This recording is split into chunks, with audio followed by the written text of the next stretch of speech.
China is home to 3 cuisines of spice.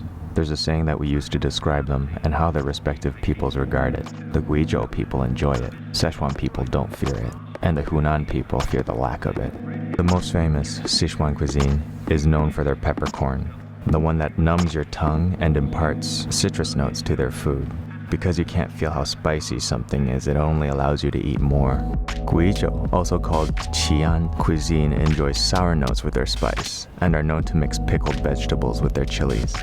But the only thing the Hunan people pair with their spice is drama. Dishes covered in brightly colored chilies lets you know without question that this is the food that revolutionaries grew up on. There's no life without passion, and there's no passion without heat.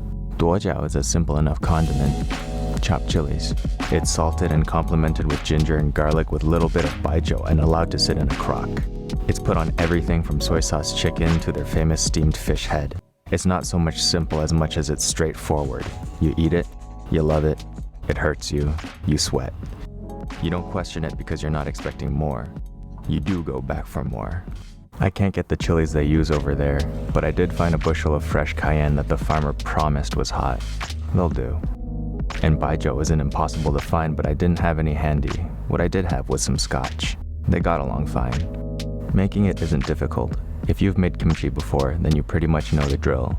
Wash the dirt off your chilies and take off the stems, but don't break them open. Discard any moldy or broken ones and then weigh them. Weigh out the rest of your ingredients to match a percentage of the weight of the chilies. Next, you process into small pieces, not a paste, and then place those chopped chilies in a very large bowl. Process your ginger and garlic into a paste and then add those along with the salt, sugar, and alcohol and mix with gloved hands.